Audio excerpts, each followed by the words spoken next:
ಮಣಿಪಾಡಿ ಒಂದೊಂದು ಹೇಳಿಕೆಯನ್ನ ಕೊಡ್ತಾರೆ. ಅವಾಗ ಒಂದು ರೀತಿ ಹೇಳಿಕೆ ಕೊಟ್ಟಿದ್ರು, ಈಗ ಒಂದು ರೀತಿ ಹೇಳಿಕೆ ಕೊಡ್ತಾ ಇದ್ದಾರೆ. ಹೇಳಿಕೆ ಗಂಭೀರವಾಗಿ ತೆಗೆದುಕೊಳ್ಬೇಕೋ ಬೇಡವೋ ಅನ್ನೋದನ್ನೇ ಫಸ್ಟ್ ನೋಡ್ಬೇಕು ನಾವು ಅಂತ ಹೇಳಿ ಬೆಳಗಾವಿಯಲ್ಲಿ ಸಚಿವ ಎಚ್ ಕೆ ಪಾಟೀಲ್ ಕೂಡ ರಿಯಾಕ್ಟ್ ಮಾಡಿದ್ದಾರೆ. ವಿಜಯೇಂದ್ರ ವಿರುದ್ಧ 150 ಕೋಟಿ ರೂಪಾಯಿ ಆಮಿಷದ ಆರೋಪ ಏನಿದೆಯಲ್ಲ ಆ ವಿಚಾರಕ್ಕೆ ಸಂಬಂಧಪಟ್ಟಂತೆ ಮಾತಾಡಿದ್ದಾರೆ. ಮನಪಾಡಿ ಅವರು ಒಂದು ಹೇಳಿಕೆ ಕೊಟ್ಟಿದ್ದರು.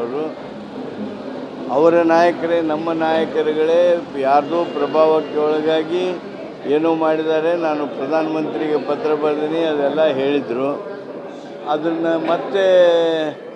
ಮತ್ತೊಂದು ಹೇಳಿಕೆಯನ್ನು ಕೊಟ್ಟಿದ್ದಾರೆ. ಅವರು 2-3 ದಿವಸದೊಳಗಿನ 2-3 ನಿಲುವು ತೆಗೆದುಕೊಳ್ಳೋದಾದರೆ ಎಷ್ಟು ಗಂಭೀರವಾಗಿ ಸರ್ಕಾರ ತೆಗೆದುಕೊಳ್ಬೇಕು ಆಲೋಚನೆ ಮಾಡ್ತದೆ. ಜೊತೆಗೆ ವಕ್ಫ್ ವಿಚಾರವಾಗಿ ಚರ್ಚೆ ನಡೆದಿದೆ,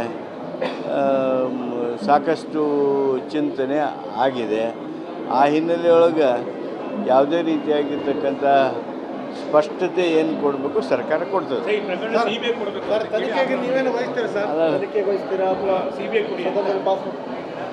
ಅದನ್ನೇನು ಸರ್ಕಾರ ಮಾಡಬೇಕು, CBI ಮಾಡಬೇಕು, ಮಾಡೋದು ಅವಶ್ಯ ಇಲ್ಲೋ ಸರ್ಕಾರ ಚಿಂತನೆ ಮಾಡ್ತಾರೆ. ಯಾರು ಅಲಿಗೇಷನ್ ಮಾಡ್ಯಾರ ಆ ಅಲಿಗೇಷನನ್ನು ಅವರು ಹಿಂದೆ ಸರಿದಿದ್ದಾರೆ.